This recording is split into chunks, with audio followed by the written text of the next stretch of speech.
You know, I need to say this at this juncture. I saw some comments online, and some people. I saw a guy. He wrote on one of my posts. He said, "I'm a foolish son who refused to bring glory to my father in the Lord, Apostle Michael Orokpo."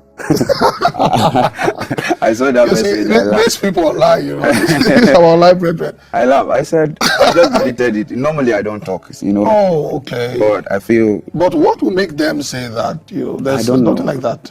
Throughout our travel together, Mike has never called me a son anyway. His friends will call each other, you know. Exactly. I wonder where they got this narrative from. But to anyone that want to know, okay. We were both sons in RCN. I was a pastor there. He was also a pastor there. He was a lecturer too, I think. In the Bible school, which I was also, after my graduation, I was also inducted into the faculty. Into the faculty. Yes. Okay. Yeah, we started together there. And so you both travel, because I knew that time you guys used to travel a lot. Yes. You know, you would call me that time. You guys, he would call me. Sometimes you would call me and tell me about, you know, the things you guys encountered on the road, the challenges.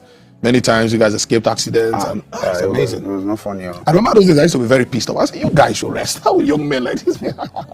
One of the scariest aspect of it was when we went to Ukari. I remember that day, yes.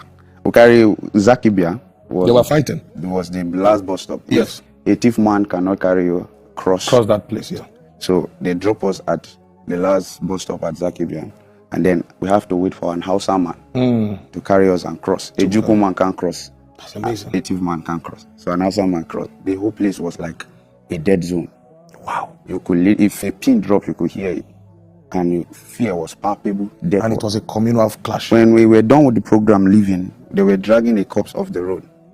You see, a lot of times people don't know why Jesus, you know, would exalt certain persons. I remember those days too. Papa too would travel all over Nigeria, spending his own personal money, and you guys too would hazard your safety, your lives, and this was because of youths. Many times, the Lord has been merciful, you know. There was a time we were going to the east, I think, close to Oka.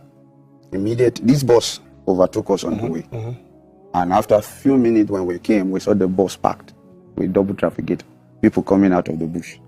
They were just robbed. I'm robber. If the danger wants to happen, it happens before we get there. Or after you have left. Yes. Oh, yes. I know most of the times this special protection, you know, is because first of all, God sent you people, and number two, there is nice spiritual oversight over people. Because you just imagine, you know, what would have happened, God forbid, the two sons of Apostle Arome going to preach, and then this and that happened. We give God praise for that, you know, we give God praise. You see, I want to say this to our brethren watching, please. We are believers, we are brethren, we are Christians. I know a lot of time, especially in this world of technology, it is very easy to read your interpretation into someone's action. You know, I'll see sometimes I'll make a post, somebody will start commenting, oh, why are men of God fighting each other codedly? See, we have the same hand. The way I walk with God, if I offend the Spirit of God, and you can't sleep, you can't rest, I will come out publicly and say it. I've done it before. Because I value heaven. That's how Apostle Arome has trained us. The man is all about sincerity, honesty before God and men.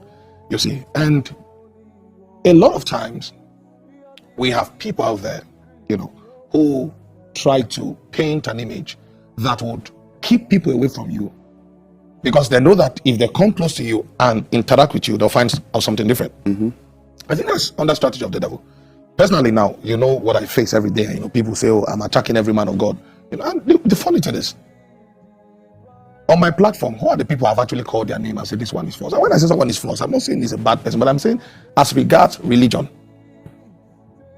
this person in doctrine and in spirit is not accurate. The Bible says in the book of Relocation, say you've tried those who claim to be apostles and you've discovered them not to be apostles. Yeah. You know, if your error is not publicized, your rebuke will not be publicized.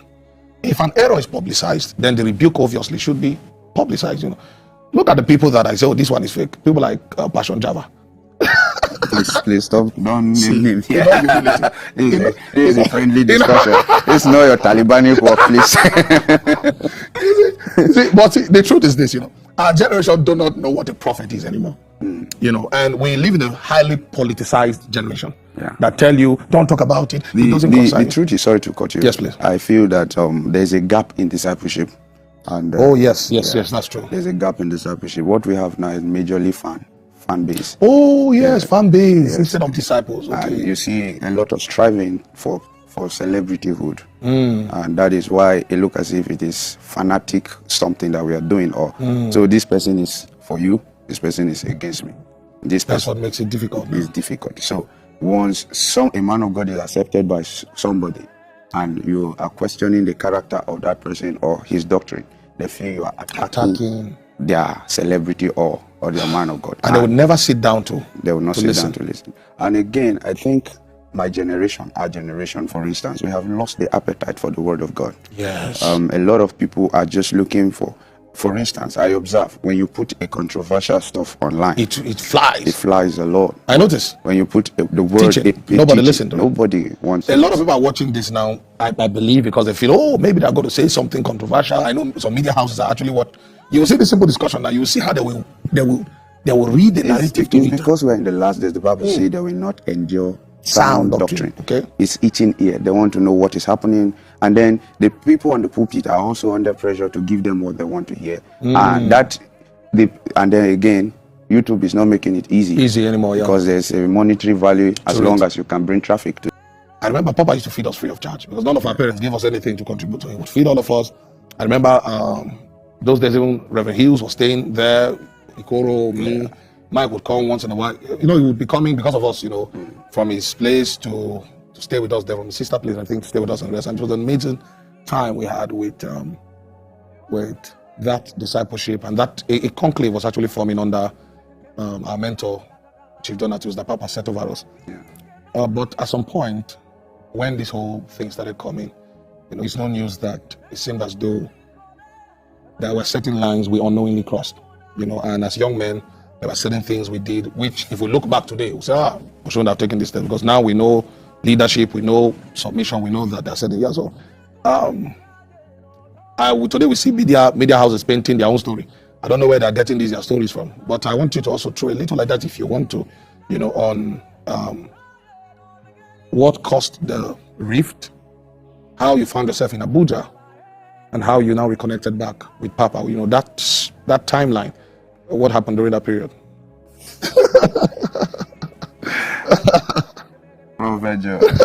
The captain. This thing, I've been quiet about it for the past 3 years. Thank you. Yes, Thank you. I've never made any public statement. Yes. I did not refer to it at all. And the reason is because I choose to be private. Yes, I understand. That's true. I believe in talking to God about my issues. Yes. But of course, like I said, when me and our God servant, Pastor Michael, became very close, our relationship grew from just acquaintances to brothers. And I remember how it happened. During my graduation from Adulam in 2018, they were doing impartation service for us and for the faculty members. So I think it was Apostle Gideon. Papa had prayed for him. Yes. Apostle Gideon was praying for Apostle Michael. And I was watching. And then it was as if something jumped from him and landed on me. That was the first time I fell under power. And I was on the ground shouting, I will go. I didn't know where I was going to, I was shouting. Where I was going to. I didn't know what was wrong. So it was after that scene that me and him now became very close. And then I had to move to his house, and then we started praying and fasting together. Started doing a lot of stuff together. So as the Lord opened his way, I was already in his house. He told me we need to start traveling. And I saw the burden, how massive it was. I said, okay, when I received the clarity, I joined him and we started moving. As co-laborers. Yes. Though then his horn was what was exalted. So I was helping. The supporting role. And I remember he always told me, he said, Kai, Obe, I don't want you to be known as my PA. True. So everywhere we go, he always I can attest to that. That's true. And all of that. But again, God was so gracious to us. So one of his disciples, Sunday, God spoke to him in Kano to relocate to Makodi. Oh, that was what lessened the burden from you. Yeah, so when Owena came, when I took over the job I was doing as organizing the meetings and all of that, and then I focused on the traveling. Some of the meetings he couldn't go. I went for him, and then started receiving invitation. That was how we started. But unfortunately for us,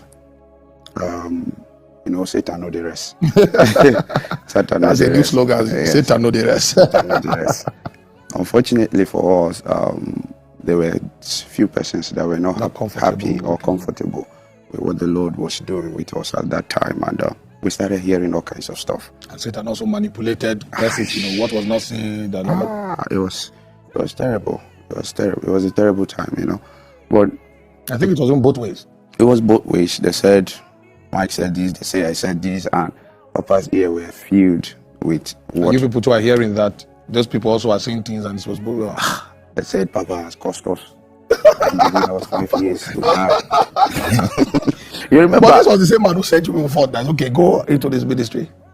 Yeah, no. At the initial phase, he released us into this youth ministry, campus invasion, and all of that. Yes. But when they started coming back with negative feedback to him of what we were doing. But what type of things did you people hear, and how did you people verify that this? For instance, for me. Yeah, just speak about it. Yeah, for me, they told, from what I heard, I said that if I leave RCN, the prayer arm of the ministry was going to die. What you meant prayer there? Satan know the rest. Satan know the rest. I know myself. I'm not that foolish to make such utterance. But of course, I might maybe jokingly or Satan may not know. Exactly. So I had to take the responsibility. As a wise son. I was in Katsina when Apostle Michael called me and said Papa has released him, and he told him to tell me that I am also released. But I knew there was a problem. So I was ministering in Katsina. I left Katsina, flew down to Abuja, then moved to Makodi, and I rushed down to Papa's house. Papa said he was not going to see me. I went like 3-4 times. He said he's not seeing me. So I became frustrated. And at this point, I just got a house, because the house where I and Mike were. We got in a lot of disciples that were coming. Anymore, Yes, Mike moved out. I was the one staying there. So the disciples were becoming much. So I also had to get another place. I remember you told me I moved into that house 1 week. Only 1 week? I stayed there and that 1 week I spent it in dry fast. Because at this point I was confused on what to do. Papa was not willing to see me, was not willing to hear my own side of the story.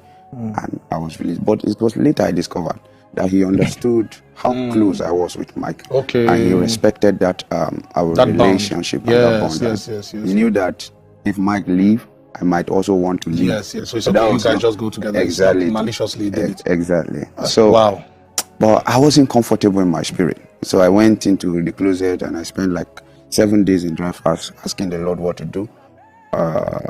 On the 4th day, the Lord showed me a vision. I saw a quick vision of myself praying at Glory Dome. So the Holy Spirit told me, go to Abuja and be praying there for now. That was how. Remember I called you? Yes, I remember. And I said, oh boy, it's like God said, make they come Abuja. He said, oh boy, come here, come decision. No. And that was how I came around and I was praying. I obeyed what he said. But leaving Gwarimpa to Glory Dome wasn't easy. At all. I was driving there every day.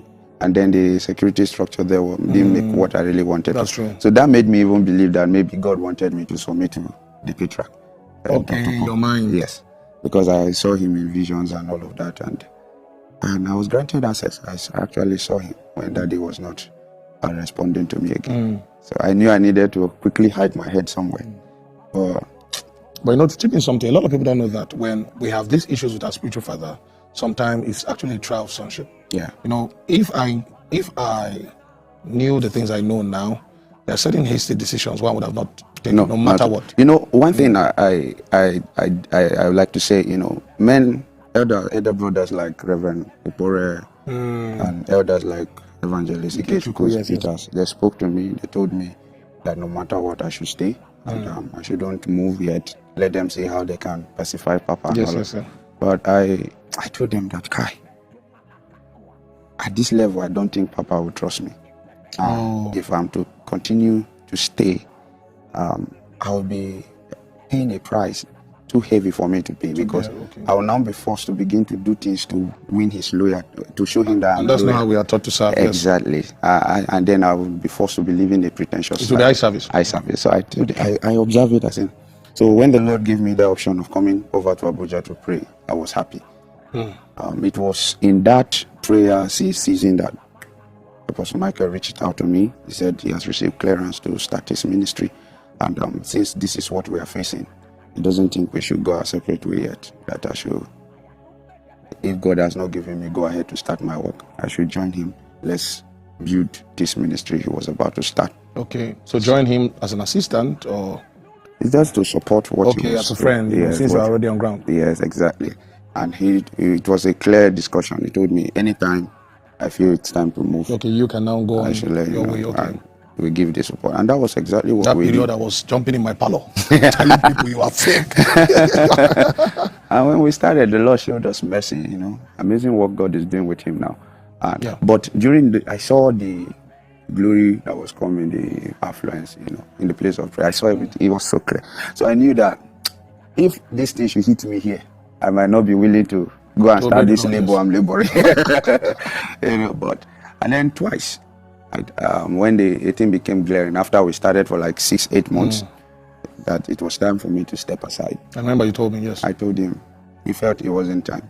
So he said it's not time, that I should reach out. He now called Our elder. Our elder. And elder said, say it's not time. I said, okay.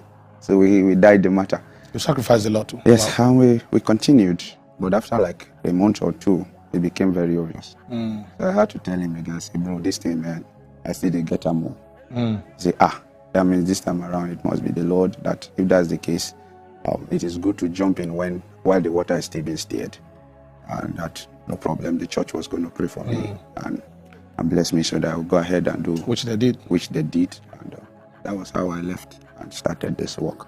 But this time we're still operating, you know, we're not yet reconnected back to Papa. When I knew that it was time to leave, I knew that the Lord, every night, in fact, I told Mike, every night I would see Papa. Yeah, I remember you were talking with us. Every night I would see Papa. I would see myself lying down, I would see myself kneeling down, I would see myself on the altar crying. It was terrible. I said, who is praying this prayer on my head? Go back to your father. I told I said, but see what did happen now. He said, it's like God is trying to heal my heart of bitterness. And you know, as an intercessor, you can't keep grudges. Anybody who is in the business of prayer, you can't keep grudges. You know, you can't keep so bitterness. That was I've never known you to be a bitter person. So I say that he should pray about it and let me know what he thinks. So it was later he wrote to me and told me that he thinks that since the Lord is steering me towards starting this work, I should reach out to Papa and let him know. I'll try to make peace and all of that. But at that time, I have already written to Papa based on what I was feeling. Okay. And that was when Papa said, this is your letter. 10 years. Our father.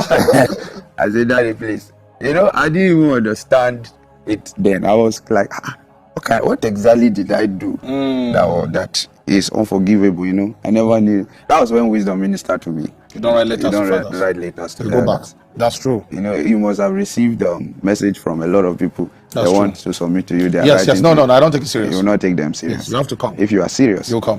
That's true. And that was the picture that came to me, and I had to travel down to Makodi. And I was amazed when Daddy saw me. He welcomed me.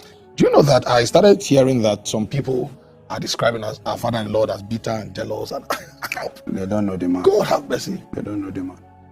You know, I would ask you can choose to answer this or not, but I feel I should also ask this question because, you know, at some point, it seemed as though we faced the trials that every son will face with his father, you know? And this trial can either make or break. These trials can reveal who we truly are, whether we truly, you know, consider this person to truly be one who the Lord has revealed to you that this is the one you should follow in Christ, or this is the one that has bettered you. Because I remember those days when we got to connect, you know, we knew that God had something for us. I remember when we first met, we first spoke on the phone first, you know, we shared certain revelations, and then we met physically, I think through Michael. And then I remember when me and him first met, and Reverend Hughes and Ikoro, remember Ikoro, our friend, you know? We first met, I think one night, we all just converged in the tent there. And later, I think when I was done with my College of Education, I didn't graduate. As a Taliban. I scrapped.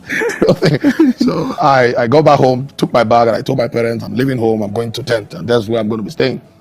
My dad was not comfortable with it, obviously. Your fathers are protective, but when there, Ikoro was already staying in tent. Yeah. You were not yet with us. I think you were in Calabar in those days. Yeah, and we met that night. We spoke. It was through Ikoro we even met each other, you know, because I remember Mike was just coming from Christ Embassy. He was at left Christ Embassy. as of that time, and he was, running his ministry. Yes, he was in the couple. Amazing work God is doing with Reverend Hughes there. And we connected. I'd known Apostle Arome from around 2009, 2010, especially 2010. If you've been in Macaulay for long, you'll know that there is a yearly program they hold. They call it Alarm of the Spirit, an amazing program that has imparted many years in Macaulay there. So I think 2010. In fact, there are two programs we normally attend around that January. You have Alarm of the Spirit, and then you have School of Prophets in Change Community. Prophet Justice Ogwiji was the one who, was pioneering that. And that's when I first saw Apostle Arome. Okay. We already knew that, there's one apostle called Apostle Arome, whose English is difficult to understand, but it's sweet. It's beautiful. In those days, oh God, Papa has just reduced it to carry people along. Really? You are receiving something, but you can't write it. You can't write it down. It's life. It's life. Honestly, it's life.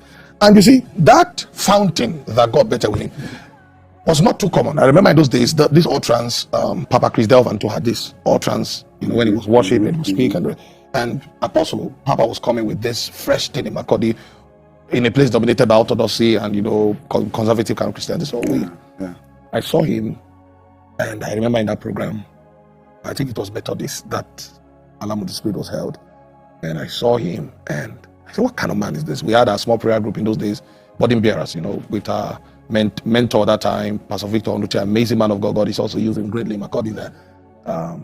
And then we attended. It sparked up something in my spirit, but the man was like a spirit, so you don't know whether Apostle Arome is in town or not. We see him as this God because spirit. Yes. And then we are not privileged to meet that time in RCN tent, and we connected, and then I packed my things and started staying in that place. It was amazing. I remember many nights I'll be running away from Naivic. I was coming from Omega background, so that's where we're coming from. Okay. I was a member of Omega Fire Ministry at that time. Connected probably to Omega when I was in Oju. Amazing man of God I served under there, Pastor Jake Sphiri Morgan. Amazing, lovely man. Till today, he's a part of my life. He will be the one, those days, will tell me, Joel, you have a gift. Gift is good, but focus on the word of God. Focus on the word. And the mentality we had is manifestation. Leave Bible and manifest. What can your God do? What can your God do? And I thank God, because although it still had been bettered in me, if we were not governed by scriptures, and that's why I appreciate God for Apostle Arome. If we were not governed by scriptures, we would have entered into error by now. Terribly into error. Obviously. Obviously. And so I think that process. I remember the first time physically now spoke to Papa. I met him. I said, I want to start up a prayer. I started staying in tent. He would observe you first. He would not say anything to you. So Papa told me. He said, this discussion, we should not be having it yet. That is indexed 2 years. Sorry to cut you. Because I understood these principles when I came into Makodi, I never attempted to say. No one. He was the one that called for me when the time came. I stayed there for like 2 years. 2 years without any contact with him. It was my friend that motivated me. He said, go and ask him, go and tell him about the ministry. I went there. I said, I used to call my ministry God's Army Revival Ministry. So when he told me that, I was heartbroken. I said, okay, why did I even go and disturb? I said, as a youngster, but he was observing us, And amazing time we had. I need to say this before I ask the next question. Amazing time we had with Papa. In fact, I thank God for this podcast, because a lot of young people who look up to us now, they feel we are switching further. Like I saw somebody saying, I switched from Orokpo to Apostle. I've never. Oh, that's weird. The only attempt I've made since this whole thing happened was to meet with Dr. He told me, yes. And he told me he will give me another appointment. I think he went to pray, but he never get back to me. So I took that as a sign. I took that as a sign, and God was so kind. Papa now responded to me. Thank God for Papa. So a lot of people don't know. If God tell you this. In fact, I've taken time to pray again and ask the Lord, who is my spiritual father? At a point when it became very, very deep, blurry, I was confused, and I had a clear vision. The Lord showed me Papa. So I just knew. Do you know that even me too, there was a time I asked you, I said, okay, I'm trying to be sure of this, that I told you that God kept telling me, Apostle Arome. Now, as a prophet, it's easy to want to go to a prophet. In fact, right from when we started praying, I started out, my friends started calling me Apostle right from when I had a Facebook page, I just put an Apostle there, but I knew I was prophetic. But I couldn't find a prophet to sit under. It was mostly teaching. I now understand why God wanted me to sit under a teaching apostle who was also prophetic, our Father and Lord, because of what he wanted me to do. Yeah. Because when we were coming up, we really found prophets who could teach the Bible, the word of God. We knew the messages, it was generic, it was about fight, warfare, and that was the type of generation we're raised under. Thank God I had deeper life parents. They gave us the basic of Christianity, exactly, the basic foundation. But sitting under the Papa and the ministry, it trimmed us, it helped us to grow rightly. You can grow and grow anyhow. If we have look at most of the young men coming up today, whether they're directly connected to Papa or not, if anyone is honest, he will tell you that it was the labors of Apostle Arome that bettered this thing. Yeah. I don't know, a lot of people don't give him credit. A lot of people don't.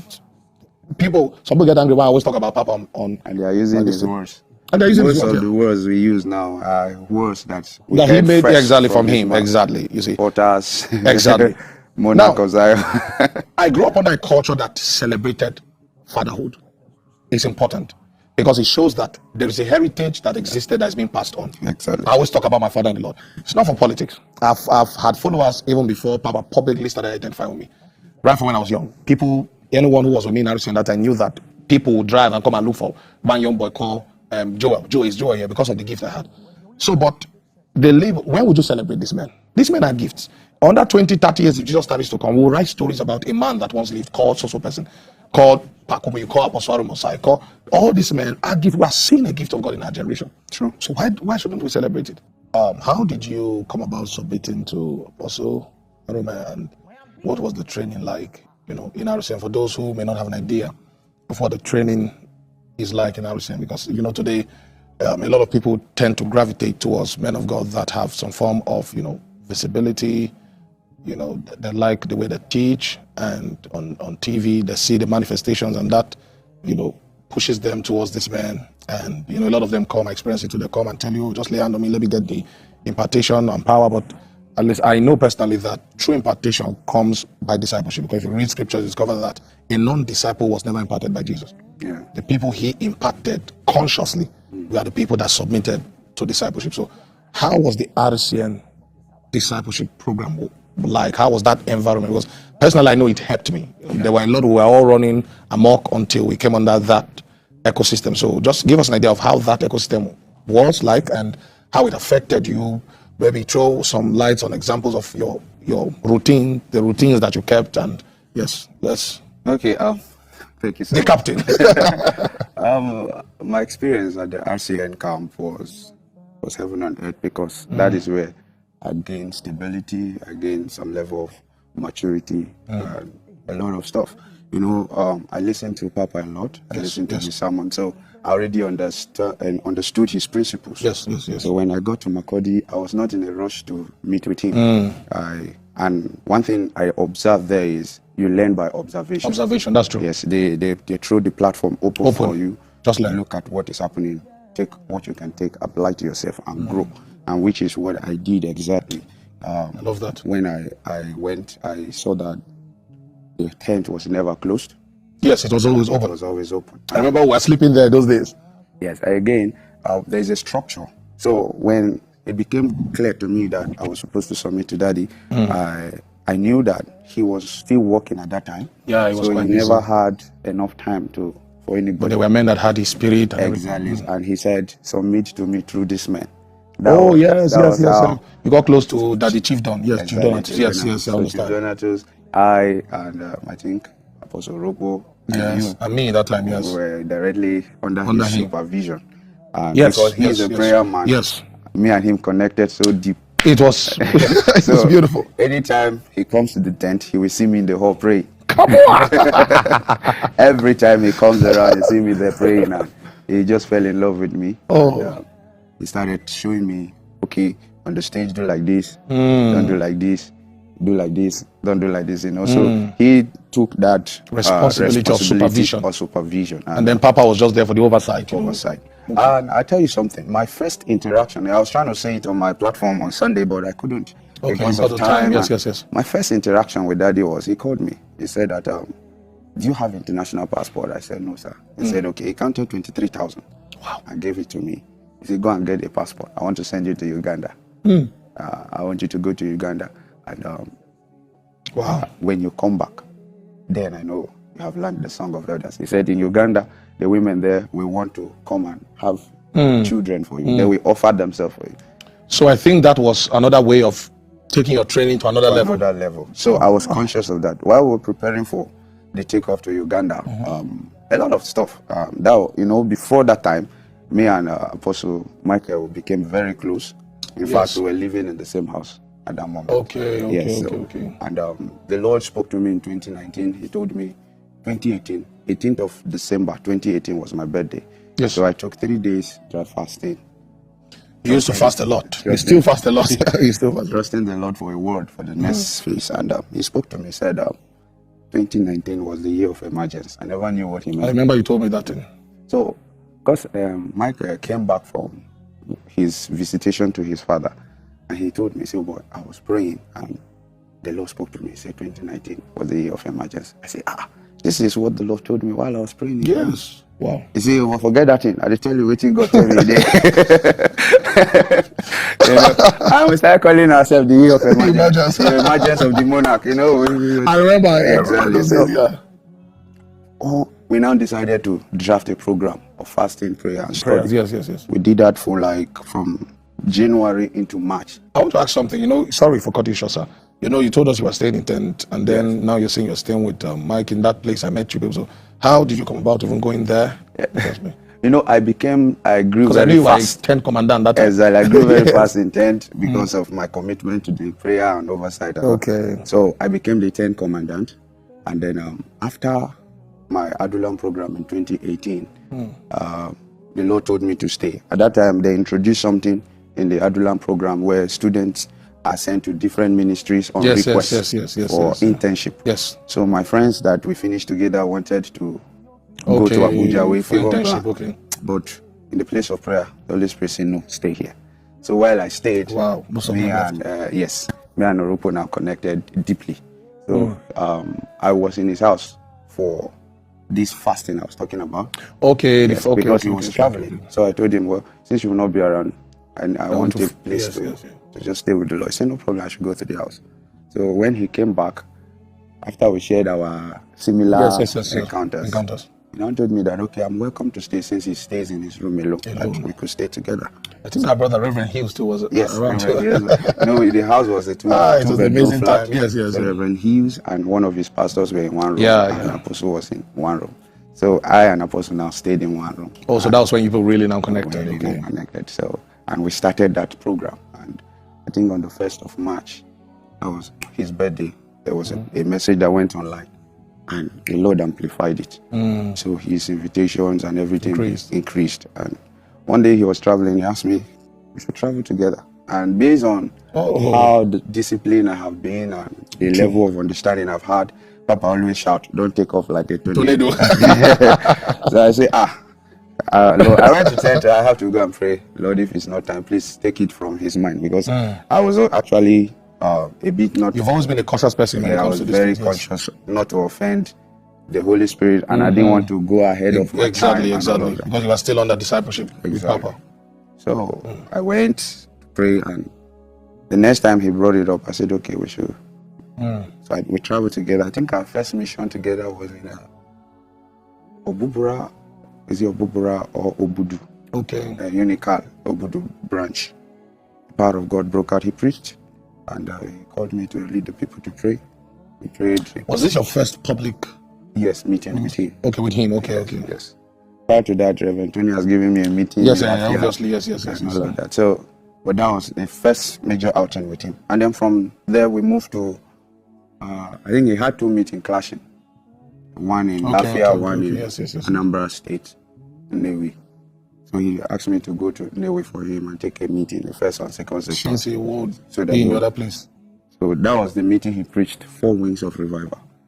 Oh yeah, that message really went. He preached and I prayed, and the thing went everywhere.